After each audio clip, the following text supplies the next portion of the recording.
Nah, surat Al-Kafirun yang populer namanya adalah Al-Kafirun ya. Gitu. Ada juga sebagian ulama ahli tafsir yang menyebut surat ini dengan nama-nama yang lain. Ada yang menyebutnya nama surat Al-Abidun, nah, gitu. Ada yang menyebut surat Ad-Din, gitu. Ada yang menyebutnya surat Al-Muqashqis. Ada juga yang menyebutkan surat Al-Kafirun itu namanya adalah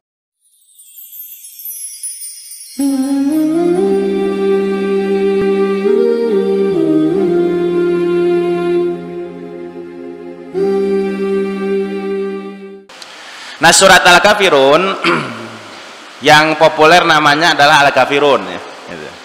Ada juga sebagian ulama ahli tafsir yang menyebut surat ini dengan nama-nama yang lain. Ada yang menyebutnya nama surat Al-Abidun, nah, gitu. Ada yang menyebut surat Ad-Din, gitu. Ada yang menyebutnya surat Al-Muqashqis. Ada juga yang menyebutkan surat Al-Kafirun itu namanya adalah surat Al-Ikhlas fil Amal. Gitu. Jadi surat Al-Kafirun itu ada yang menamakannya surat Al-Ikhlas fil Amal. Nah, kalau surat Kulhu, nah itu ya, sering disebut surat Al-Ikhlas. Nah, itu nama yang paling populer. Nah, itu namanya Al-Ikhlas fil Ilmi. Jadi kalau Kulhu Al-Ikhlas fil Ilmi, kalau Kulya, nah itu Al-Ikhlas fil Amal. Nah, ini kan surat Al-Kafirun dengan surat Al-Ikhlas, Kulhu ini dua sejoli, Bang.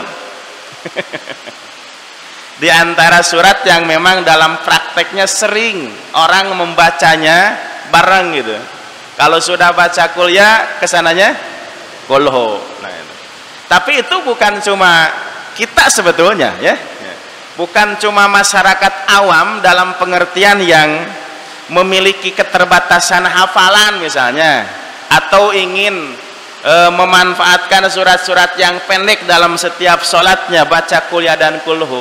Tapi nanti sebetulnya ada beberapa riwayat-riwayat yang menunjukkan tentang bagian dari tuntunan sunnah Rasulullah Shallallahu Alaihi Wasallam berkaitan dengan kebiasaan Nabi membaca surat Al-Kafirun dan surat Al-Ikhlas. Nah, itu Kulya Kulhu.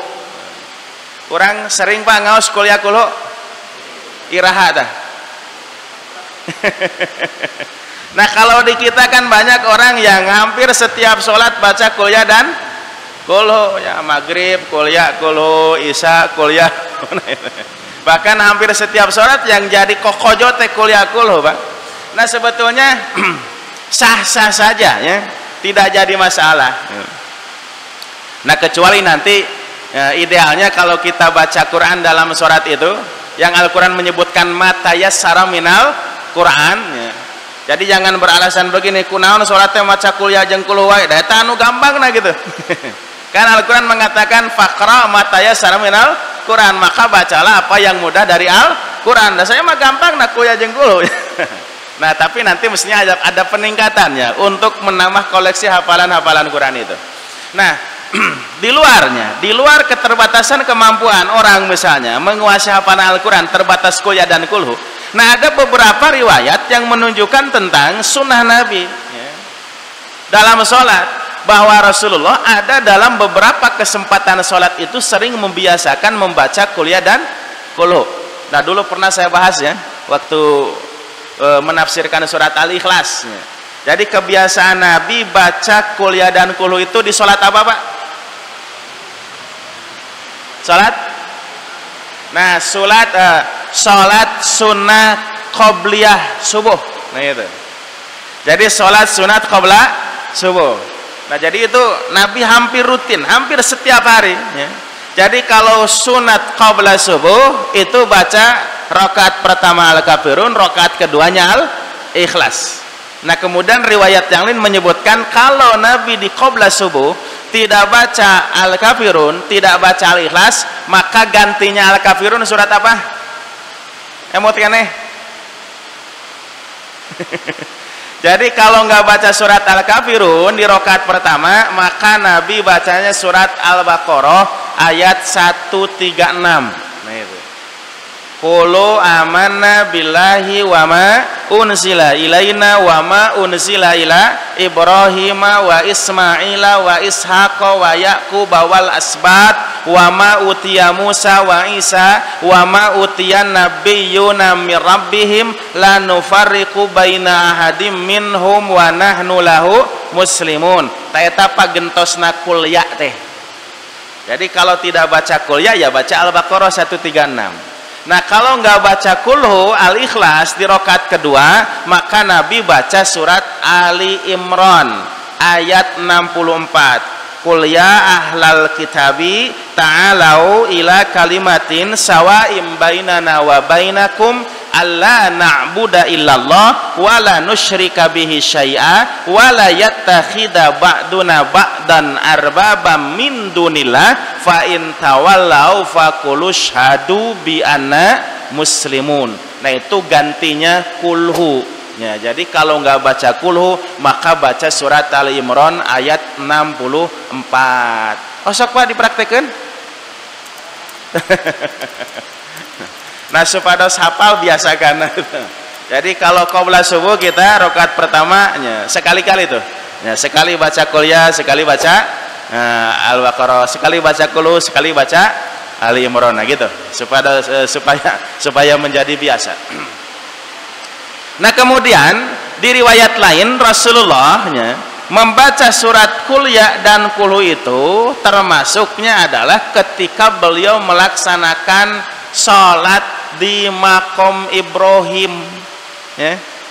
Selesai tawaf nyapa Bu. Nah, kalau yang hajian tawaf kudum gitu ya, atau yang umroh ya, selesai tawaf ya, kemudian sholat di makom Ibrahim 2 rakaat. Nah sunnahnya di sholat itu rakaat pertama baca kuliah, rakaat kedua baca kulhu.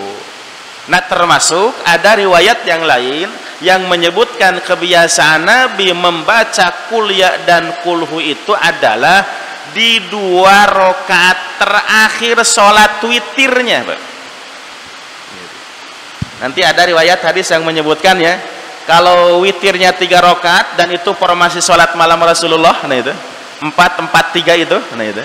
Jadi kalau witirnya yang 3 rakaat itu, rakaat pertama baca apa? Sabihisnya, baca al-ala, sabbihis marabikal a'la. Kemudian rakaat keduanya baca al-kafirun kuliah, rakaat ketiganya baca al-ikhlas kulhu. Nah itu diantara riwayat-riwayat yang menyebutkan tuntunan sunnah Rasulullah Sallallahu Alaihi Wasallam berkaitan dengan kebiasaan Nabi membaca surat al-kafirun dan surat al-ikhlas pada waktu sholat. Nah sehingga berdasarkan kebiasaan itu ada ulama yang menjelaskan bahwa membaca kuliah dan kulhu itu bagi Nabi adalah termasuk nanti bagi kita juga Pak, bagusnya itu ya. Bagi Nabi termasuk bagi kita nanti kalau kita mau ikut sunnah Nabi, itu adalah surat sebagai pembuka amal dan penutup amal. Ngertos Pak? Jadi surat pembuka amal dan penutup amal ya. Apa maksud pembuka amal dan penutup amal ya? Pembuka amal gitu, adalah ketika kita mengawali aktivitas kita ya, di hari itu dengan melaksanakan sholat subuh. Nah ketika kita mengawali aktivitas kita dengan sholat subuh, maka sebelum sholat subuh diawali dengan sholat sunat qabla subuh. Dan sholat sunat qabla subuh ya, sunnahnya tadi di rakaat pertama baca al-kafirun, rakaat kedua baca al-ikhlas. Nah itu maksud pembuka amal. Nah kemudian penutup amal. Penutup amal itu adalah ketika kita mengakhiri aktivitas sholatnya dengan sholat malam, dengan sholat tahajud, maka sholat malam kita diakhiri dengan witir, dan di witir itu di 2 rakaat terakhir baca surat al-kafirun dan surat al-ikhlas. Nah itu istilah sebagian ulama untuk menyebutkan bahwa Al-Ikhlas dan Al-Kafirun bagi Nabi adalah merupakan surat pembuka amal dan penutup amal. Jadi mengawali aktivitas sholat di waktu subuh dengan sholat sunat qabliyah baca qul ya qul hu, dan di aktivitas akhir sholat dengan witir itu ya, di witir dibaca qul ya dan qul hu. Nah itu berkaitan dengan sunnah Nabi nya. Kebiasaan beliau membaca surat Al-Kafirun dan surat Al-Ikhlas. Nah itu. Nah, kemudian tadi berkaitan dengan nama ya Pak, sedikit tuh. Ada yang menyebutkan bahwa surat Al-Kafirun itu ada yang menamakan surat Al-Ikhlas fil amal.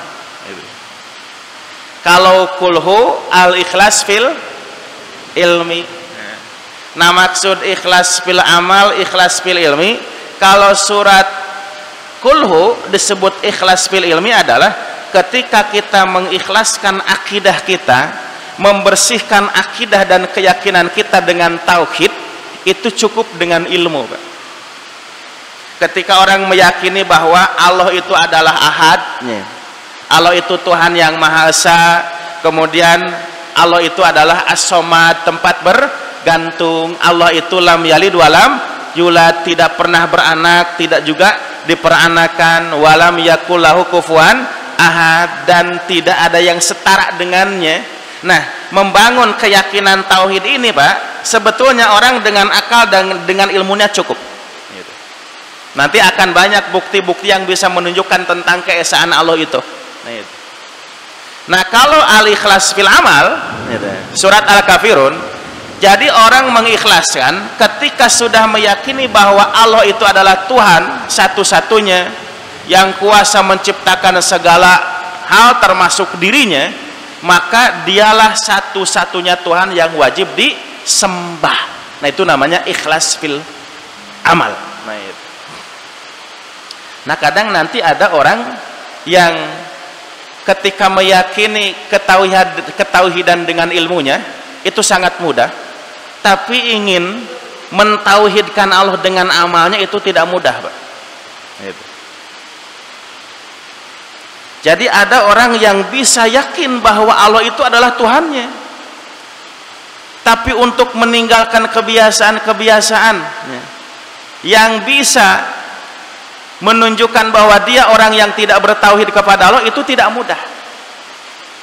Orang-orang kafir Quraisy di Mekah dulu, Pak, untuk meninggalkan kemusyrikan dalam pengertian beribadah kepada selain Allah, itu supaya ditinggalkan tuh amal-amal ibadah seperti itu, mudah tidak? Mudah tidak, Pak? Itu tidak mudah, Pak. Jadi orang-orang kafir Quraisy dulu ketika diajak oleh Nabi untuk meninggalkan kebiasaan mereka menyembah-nyembah Tuhan selain Allah, itu betapa tidak mudahnya. Tapi ketika akal dan pikiran mereka diajak untuk meyakini bahwa Allah satu-satunya Tuhan, itu akalnya mudah menerima sebetulnya. Kan yang menjadi permasalahan bagi orang-orang kafir waktu itu, kenapa Al-Quran menyebut mereka sebagai kafirin, sebagai musyrikin, Pak? Itu bukan karena mereka tidak percaya Tuhan, bukan karena mereka tidak percaya Allah sebagai Tuhan, Pak. Bukan. Tapi karena mereka tidak mau mengikhlaskan ibadah mereka untuk beribadah hanya kepada Allah. Nah itu yang tidak mudah. Saya sering jelaskan ya, orang kafir Quraisy dulu disebut kafir musyrik itu bukan karena mereka tidak percaya Allah sebagai Tuhan yang punya kekuasaan untuk menciptakan alam ini, bukan. Di surat Al-Ankabut ya, ayat 6163 itu, walain sa'altahum man khalaqas samawati wal ard wa sakharas syamsa wal qamar la yaqulunnallah. Muhammad, jika engkau bertanya kepada mereka, kepada orang-orang Mekah tuh waktu itu ya, gitu, orang-orang Quraisy, Man khalaqas samawati wal ard, siapakah yang telah menciptakan langit-langit dan bumi, wasakharas syamsa wal qamar, dan yang menundukkan perjalanan matahari dan bulan. La yaqulunallah, mereka akan mengatakan bahwa Tuhan itu adalah Allah. Berarti mereka percaya Allah Tuhan, Pak? Percaya. Ayat 63-nya tuh. Walain sa'altahum man nazzala minas sama'i ma'an fa ahya bihil arda ba'da mautiha la yaqulunallah. Dan kalau engkau bertanya lagi kepada mereka, siapakah yang telah menurunkan air hujan dari langit, kemudian dengan air hujan itu tanah-tanah menjadi subur, yang tadinya kering menjadi subur, yang mati menjadi hidup. Nah itu, mereka mengatakan Tuhan itu pastinya adalah Allah. Nah ayat ini menunjukkan bahwa orang-orang Quraisy di Mekah tentang eksistensi Allah sebagai Tuhan, satu-satunya Tuhan yang kuasa menciptakan alam yang sebegitu spektakulernya, mereka yakin 100%. Tapi ketika mereka diajak untuk beribadah hanya kepada Allah, itu tidak mau. Karena mereka meyakini bahwa selain Allah itu ada Tuhan-Tuhan yang lain yang suka mereka sembah. Nah itu, Pak. Jadi simpelnya begini, orang-orang kafir Quraisy, Pak, yakin terhadap rububiyahnya Allah 100%. Jadi orang-orang kafir Quraisy dulu, bro, orang-orang kafir Quraisy di Mekah dulu, ya, tauhid rububiyahnya oke, Pak, gitu. Percaya tentang kuasa Allah Tuhan yang mencipta, yang mengatur, yang mengurus, yang memelihara, termasuk yang menjamin rezeki buat mereka. Mereka yakin itu. Tapi tauhid uluhiyahnya rusak. Apa bedanya rububiyah dan uluhiyah? Masih ingat?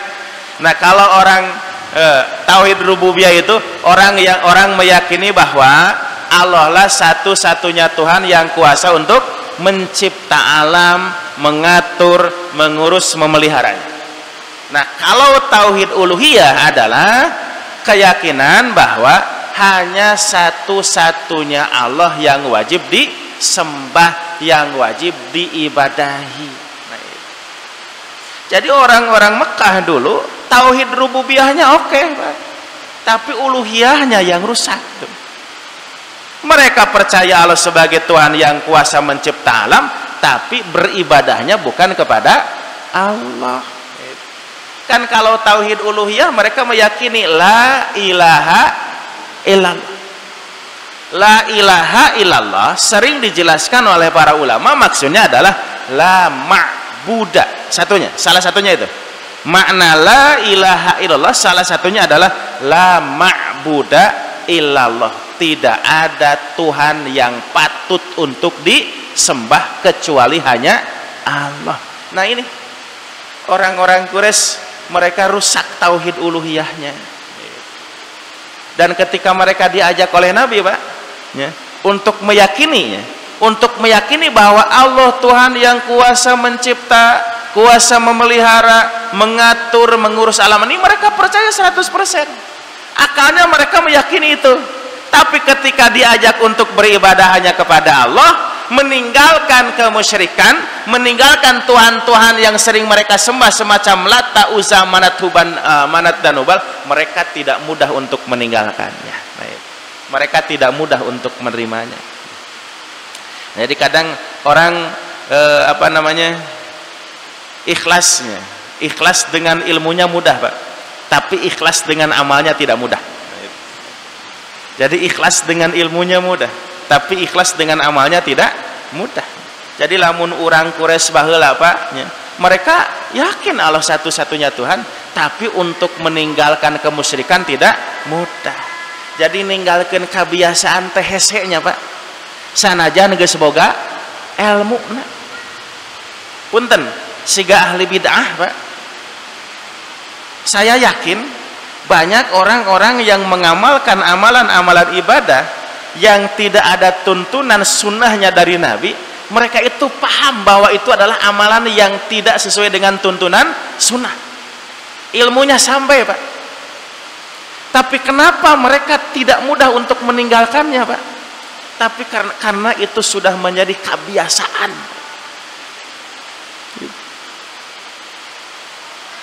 Banyak itu. Jadi orang ketika dikasih dalil, dikasih keterangan bahwa kebiasaan-kebiasaan yang mereka lakukan itu sebetulnya tidak ada tuntunan sunnahnya dari Nabi.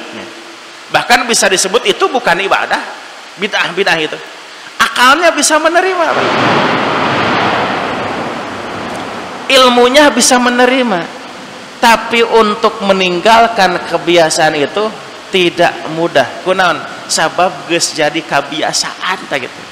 Ninggalkeun adat teh hesenya, Pak. Punten, siga tukang udud. Ngadalilan tukang udud banyak itu.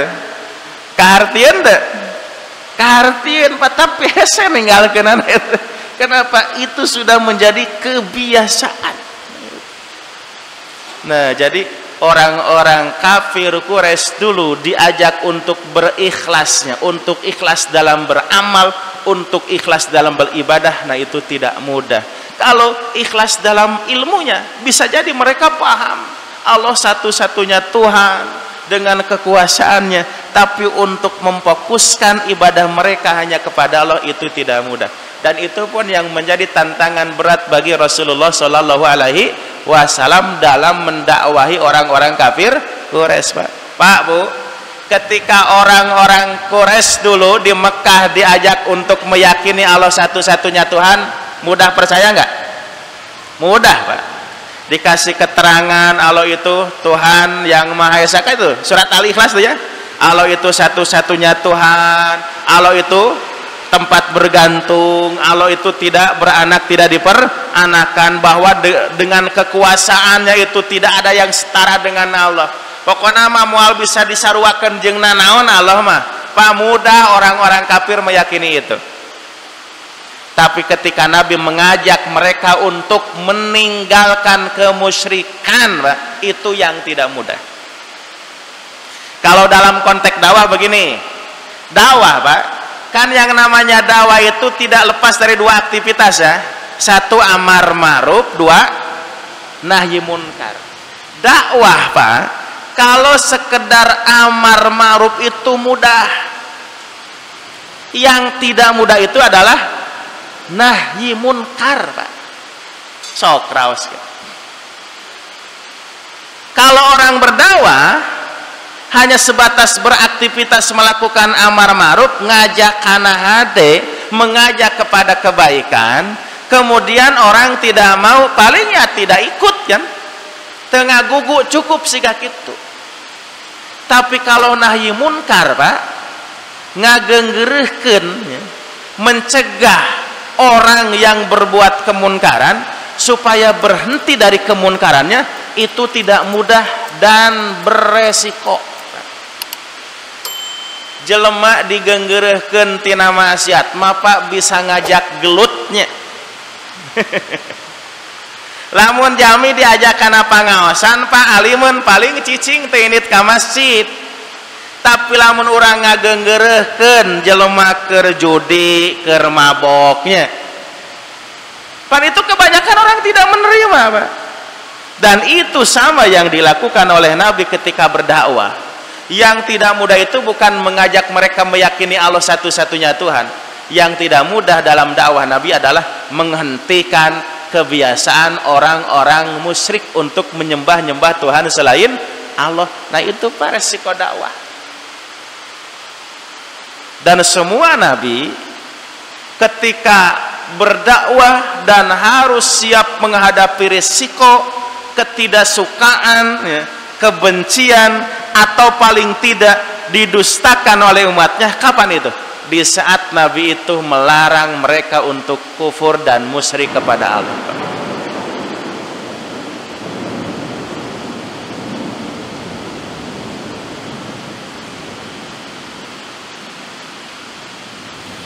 tantangan dakwah Nabi Muhammad mulanya dari situ, Pak. Ya, dari situ. Ketika Nabi mengajak orang-orang kafir Quraisy di Mekah untuk meninggalkan kemusyrikan, Pak, itu. Dasigana Nabi lamun teu nyare kamusyrikan mah aman, Pak. Aman. Dan sekarang pun begitu, Pak. Dakwah yang berisiko itu adalah nahyi munkar. Kalau amar ma'ruf itu, Pak, minim resiko. Dakwah yang berisiko itu nahyi munkar. Gurah gereh, curak carek, guanggeingnya, dosa, maksiat, kemunkaran, kejahatan supaya dihentikan. Nah, orang yang berbuat dosa, berbuat maksiat, untuk berhenti dengan kemaksiatannya kadang mereka tidak mudah menerimanya dan siap melawan orang-orang yang mengganggu. Jadi orang-orang yang didakwahi ya, supaya meninggalkan kemunkaran, Pak, mereka merasa diganggu itu. Nah, jadi orang-orang Quraisy dulu ketika mereka disuruh oleh Nabi meninggalkan kemusyrikan, mereka merasa terganggu dengan dakwah Nabi. Nah, itulah yang menyebabkan ada upaya-upaya orang-orang kafir Quraisy waktu itu untuk menghentikan dakwah Nabi. Kan itu diawali ketika Nabi dakwah dengan terang-terangan ya. Nah, dulu sempat dibahas ketika Nabi mengumpulkan orang-orang kafir Quraisy di Bukit Sofa itu. Disitulah awal dakwah Nabi nya secara terang-terangan. Nah, kemudian ada upaya orang-orang kafir Quraisy untuk menghentikan dakwah Rasulullah. Misalnya dalam kitab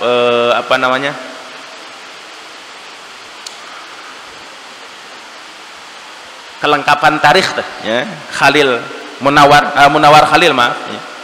Beliau mengutip latar belakang turunnya surat Al-Kafirun. Nah, itu kan dulu orang-orang kafir Quraisy itu sering bermusyawarah, Pak, sok rembugan, kenapa Muhammad jadi begini. Nah, itu. Jadi mereka merasa aneh dengan perilaku Rasulullah. Kenapa Muhammad jadi begini, selalu kalau bahasa kita mah usilannya dengan cara ibadah yang sudah menjadi tradisi nenek moyang kita. Nah, kemudian dari hasil musyawarah itu ada yang menyebutkan Muhammad menjadi begini karena dia punya keinginan. Mungkin dia ingin kaya, mungkin dia ingin jadi raja, atau mungkin dia ingin wanita, gitunya. Itu. Nah, karena hasil musyawarah menunjukkannya ada indikasi seperti itu, kalau begitu coba siapa kira-kira yang bisa mendatangi Muhammad untuk menawarkan kepadanya? Kalau mau jadi raja, siap kita mengangkatnya menjadi raja. Kalau ingin harta, siap kita berikan harta sebanyak apapun yang dia mau. Kalau ingin wanita, cari wanita yang paling cantik, siapa yang dia mau. Nah, waktu itu orang-orang kafir Quraisy mengutus seorang kalau bahasa sekarang diplomat, Pak, itu ya, untuk membujuk Nabi, namanya Utbah bin Rabi'ah. Nah, kemudian disampaikan tawaran itu ya. Tapi Nabi tegas menolak. Nah, bahkan Nabi waktu itu membacakan surat Fussilat ya, ayat 1-15. Akhirnya apa? Ya, bujukan Utbah bin Rabi'ah untuk menghentikan dakwah Nabi itu tidak berhasil, walaupun diiming-imingi dengan harta, tahta, dan wanita, karena memang bukan itu tujuan Nabi. Nah, kemudian setelah tidak berhasil, lalu bagaimana cara kita menghentikan dakwah Nabi Muhammad, menghentikan dakwah Muhammad? Maka datanglah usulan yang kedua. Apa? Nabi Muhammad diajak oleh orang-orang kafir Quraisy untuk bertukar cara ibadah. Nah, itu. Jadi waktu itu mengutus Al-Walid bin Mughirah membujuk Nabi Muhammad supaya kita sebagai orang-orang Quraisy, sebagai satu suku, bisa aman, tentram, damai, tidak pernah terjadi peperangan, tidak ada lagi permusuhan. Kan kita masih sama-sama satu suku, kita damai sajalah. Kalau engkau menganggap cara ibadah kami salah, sedangkan kami tetap meyakini bahwa ibadah kami benar dan engkau yang salah, bagaimana kalau ibadah kita itu kita coba sekali ewang, 1 tahun kita ibadah ikut cara kamu, dan 1 tahun nanti ibadah kamu ikut cara kami. Nanti kita rasakan mana ibadah yang enak itu. Kalau ternyata ibadah kami yang enak, maka kamu ikut kami. Nah, kalau ibadah kamu yang kami rasakan enak, maka kami akan ikut ibadah cara kamu.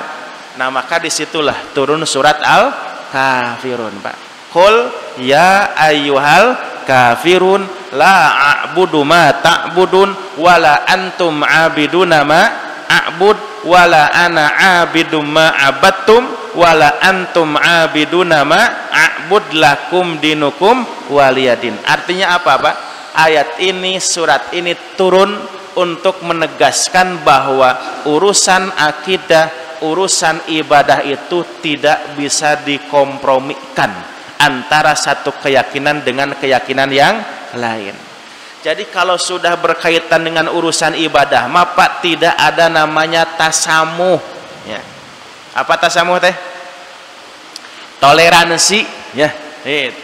Jadi kalau sudah menyangkut urusan akidah, urusan ibadah, maka tegas Islam mengatakan lakum dinukum waliyadin.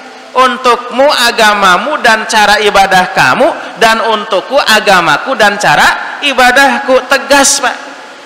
Kalau dalam urusan akidah, dalam urusan ibadah mah tidak ada tasamu. Dalam pengertian apa? Dalam pengertian mesti mencampur adukan antara satu keyakinan dengan keyakinan yang lain, Pak. Tas surat Al-Kafirun, Pak, ya teh lamun bahasa kiwarimahnya yang menjadi sababan nuzulnya apa? Ieu teh bibit buit paham pluralisme agama lamun zaman kiwari mah apa eta teh nya? Apa pluralisme itu? Satu paham yang mengajarkan bahwa semua agama itu sama. Nah itu. Kan di kita sampai sekarang pada upaya itu. Hanya dengan alasan demi toleransi, demi menjaga persatuan dan kesatuan, demi menjaga keutuhan bangsanya, kita tidak usah lagi menyalah-nyalahkan satu agama dengan agama yang lain, kemudian menganggap bahwa agama kita paling benar dan yang lain salah, yang lain kafir, yang lain jadi ahli neraka dan sebagainya. Gak boleh punya keyakinan seperti itu. Kata mereka, semua agama itu sama, semua orang punya peluang untuk menjadi ahli surga, sama seperti itu. Padahal begini Bapak Ibu ya, kalau kita misalnya tidak boleh mencela agama dan keyakinan orang lain, ya, tapi kalau untuk membenarkan ya, agama dan keyakinan di luar agama kita itu tidak benar, Pak. Tidak benar. Yang namanya toleransi itu bukan menganggap semua agama benar. Justru toleransi itu adalah tetap dalam perbedaan, gitu. Tetap dalam perbedaannya, walaupun perbedaan itu tidak harus menimbulkan permusuhan dan saling ganggu. Nah itu namanya toleransi, Pak. Jadi toleransi itu tidak harus sama semuanya. Kan di kita toleransi itu dipahami sebagai pluralisme, Pak, itu. Jadi semua agama itu sama. Sampai dulu pernah lahir satu buku namanya Fikih Lintas Agama, itu ya. Pernah baca, Pak, itu? Ada bukunya Fikih Lintas Agama. Jadi itu ngabahas urusan-urusan fikih yang berkaitan dengan bagaimana cara beragama antara satu agama dengan agama yang lain, yang mungkin untuk bisa dikompromikan. Nah ini pemahaman yang salah. Jadi yang namanya toleransi itu kita hidup bersama dalam perbedaan, dan perbedaan itu tetap dalam perbedaannya, tidak mesti dipersamakan. Ari sarua mahnya, Pak, tidak butuh toleransinya, Pak. Kalau sarua mah tidak butuh toleransi. Kalau sama kita dengan yang lain tidak butuh toleran, otomatis kita akan merasa satu kesatuan. Justru yang butuh toleransi itu saling menghormati, saling menghargai, tidak saling mengganggu. Itu adalah perbedaannya, Pak. Jadi toleransi itu bukan saling membenarkan, bukan, tapi saling menghormati, saling menghargai, tidak saling mengganggu dalam perbedaan. Nah itulah yang disebut oleh ayat tadi, lakum dinukum waliyadin. Nah makanya bibit buit paham pluralisme teh, Paknya cikal bakalnya teh geus aya ti baheula oge eta teh. Geus aya ti baheula oge. Orang yang mengajak untuk beribadah dengan cara yang berbeda. Nah, kan yang jadi masalah di surat Al-Kafirun itu cara beribadah ya. Cara beribadah. Bukan meyakini Allah sebagai Tuhan yang wajib beribadah, bukan. Itu. Tapi cara beribadah yang menjadi masalah itu. Karena dulu orang-orang kafir Quraisy melobi Rasulullah untuk beribadah menurut cara mereka. Nah, cara inilah yang ditegaskan oleh Allah tidak bisa dibenarkan dalam Islam. Kan kalau menyembah Tuhannya mah sama Tuhannya Allah, sama. Bahkan ya, bahkan nih, ketika orang-orang kafir Quraisy mereka menyembah-nyembah berhala, kan ketika diingatkan oleh Nabi bahwa kalian tidak boleh menyembah berhala karena Tuhan yang wajib kalian sembah itu adalah Allah. Bagaimana Pak jawaban orang-orang kafir Quraisy waktu itu? Ayat ketiga surat Az-Zumar tuh. Ma na'buduhum illa liyuqarribuna ilallahi zulfa walladzina takhadu min dunihi awliya. Itu.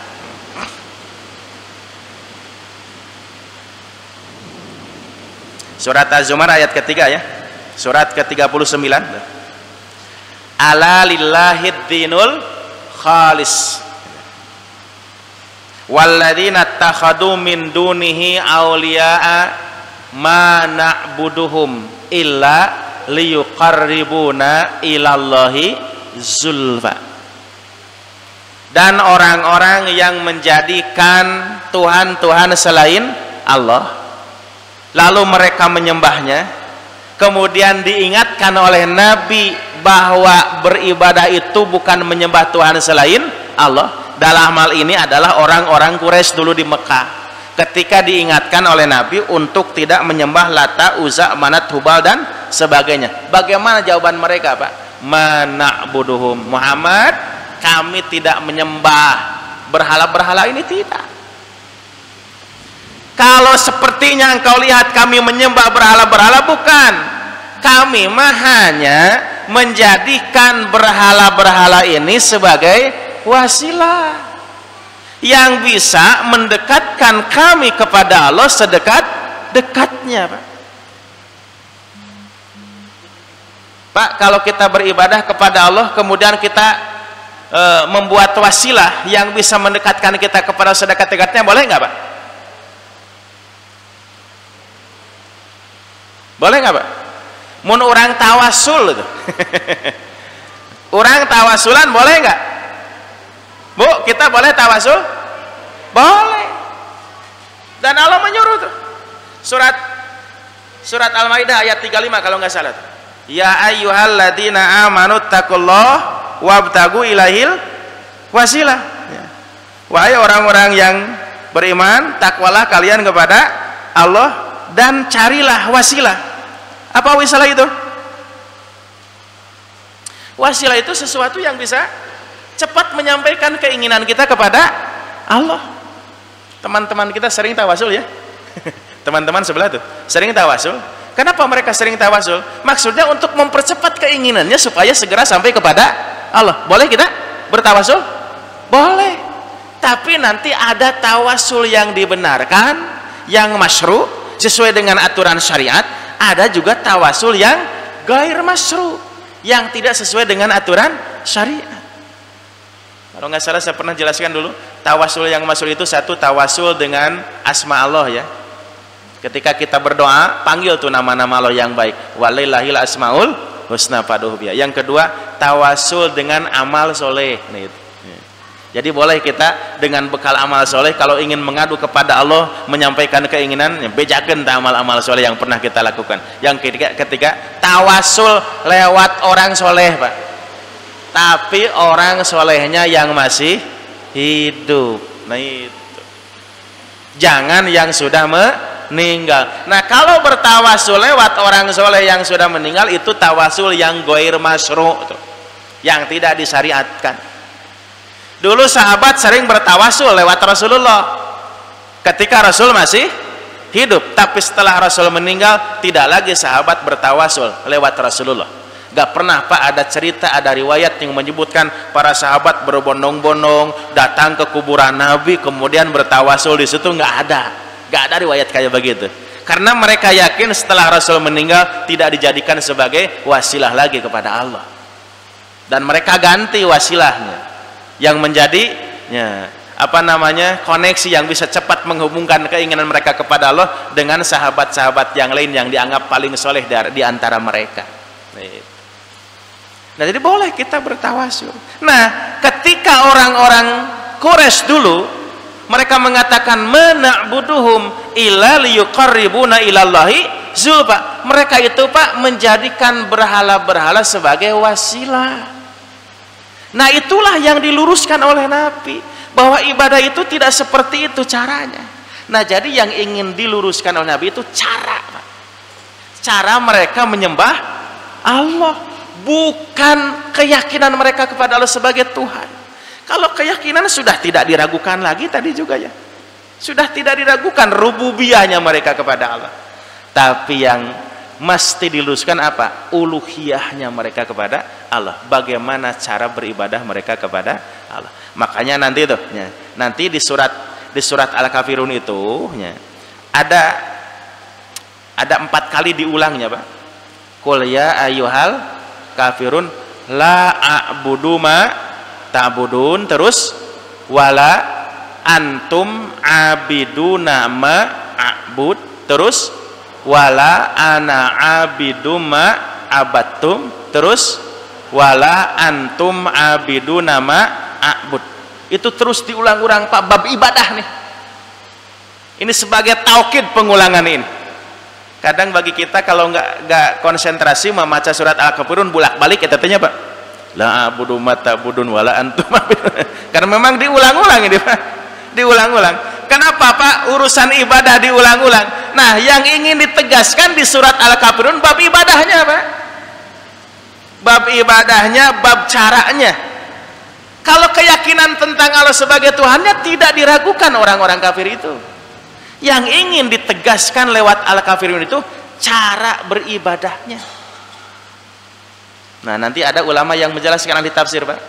La a'budu ma ta'budun wala antum abiduna ma a'bud. Ada ma-nya Pak. Ada ma tuh. Di ayat kedua, ayat ketiga ada ma.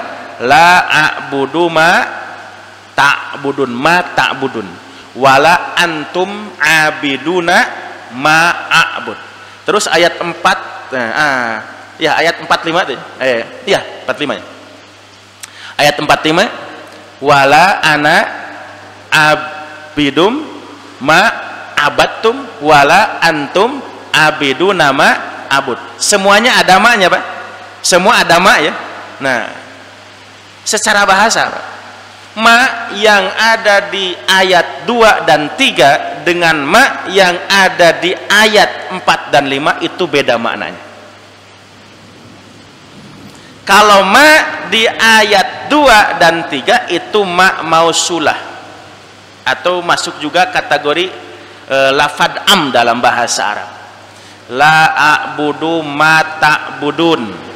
Aku tidak akan menyembah ma ta'budun, apapun yang kalian sembah. Wala ana abidun wala antum abiduna ma'abud, dan kamu pun tidak akan menyembah ma'abudu, Tuhan yang aku sembah. Nah, jadi ma di situ ma mausul. Tapi kalau ma yang ada di ayat 4 dan 5 itu bahasa menyebutnya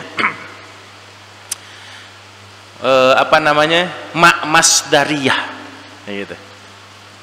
Ma masdariyah yang mananya adalah berkaitan dengan cara ibadah. Jadi kalau dalam terjemah Pak secara lafdiyah, secara maknawiyah itu, secara maknawiyah ayat 34 itu wala ana abidum ma abatum, wala ana dan aku pun tidak abidun menjadi penyembah Tuhan ma abatum seperti kalian sembah. wala antum, dan kamu pun tidak akan abiduna, menjadi penyembah, ma'abattum, menjadi penyembah Tuhan yang aku sembah. Nah, jadi kalau ayat 45 mah berkaitan dengan cara. Jadi kalau diterjemah bebas begini, Pak. Wala antum abiduna ma abud, dan kalian tidak bisa beribadah dengan cara ibadah yang aku sembah. Wala antum, nah, maaf jadi Pak Baliut tapi wala antum abidu nama abudnya, wala antum abidu nama abud, dan kalian pun tidak mungkin menyembah Tuhan dengan cara yang kami sembah. Wala ana abidu ma abattum, dan aku pun tidak mungkin menyembah Tuhan kalian dengan cara yang aku sembah. Nah, jadi yang ditegaskan lewat surat Al-Kafirun itu, Pak, bukan tentang eksistensi Allah sebagai Tuhannya, tapi berkaitan dengan cara beribadahnya. Nah, jadi ajakan orang-orang kafir Quraisy waktu itu untuk membujuk Nabi, 1 tahun ibadah dengan cara kami, nanti 1 tahun kami ibadah dengan cara kamu. Nah, ini yang tidak bisa ditoleransi. Jadi lamun ayeuna mapa orang Islam hayang toleran dengan orang Nasrani, nggak bisa. Keur lebaran orang Nasrani milu Idul Fitri jeung urang gitu nya. Terus pas Natalan orang Islam milu hadiran di acara Natal, bukan begitu. Gak bisa agama dicampur adukan seperti itu hanya dengan alasan toleransi. Ya, kalau kamu tidak mau ikut cara kami, kalau kamu tidak mau ikut agama kami, ya kami tidak akan memaksa. Karena memang dalam agama tidak ada paksaan, la ikraha fitin, kan begitu. Jadi kalau tetap dalam keyakinan, ya silahkan. Lakum dinukum waliyadin. Kamu punya agama, kamu punya cara beribadah, kamu punya cara menyembah, kamu punya ritual ibadah, silahkan jalankan sesuai dengan keyakinan kamu. Dan kami pun punya agama, kami pun punya cara ibadah, kami pun punya ritual dalam beribadah, dan kami pun punya cara dalam beragama, dan cara kami dan kamu tidak bisa dicampur adukan. Itulah toleransi, Pak. Nah, itu Bapak Ibunya berkaitan dengan surat Al-Kafirun. Nah, ini menjadi prinsip dalam agama kita, bahwa agama, akidah, cara beribadah itu tidak bisa dicampur adukan dengan alasan demi toleransi. Lamun dina urusan-urusan di luar agama, urusan-urusan di luar ibadah, boleh kita tasamuh, Pak. Boleh kita bekerja sama, boleh kita melakukan interaksi sosial dengan orang-orang kafir di luar Islam, boleh. Boleh kita ta'awun, boleh kita saling tolong menolong, boleh. Itu di luar urusan akidah dan ibadah. Tapi kalau sudah menyangkut urusan akidah dan urusan ibadah, Islam mengatakan lakum dinukum waliyadin. Paham ya? Cakap, Pak? Atau setengah genep? Pilih bade persiapan buka. Cukup? Gak usah ada pertanyaan? Ya. Itu saja yang bisa kita kaji pada kesempatan sore hari ini. Mudah-mudahan menjadi tambahan ilmu buat kita semua. Kurang lebihnya mohon maaf ya. Samina wa atona ghufranaka rabbana wa ilaikal masir. Aqulu qauli hadza wa astaghfirullah li wa lakum. Wassalamualaikum warahmatullahi wabarakatuh.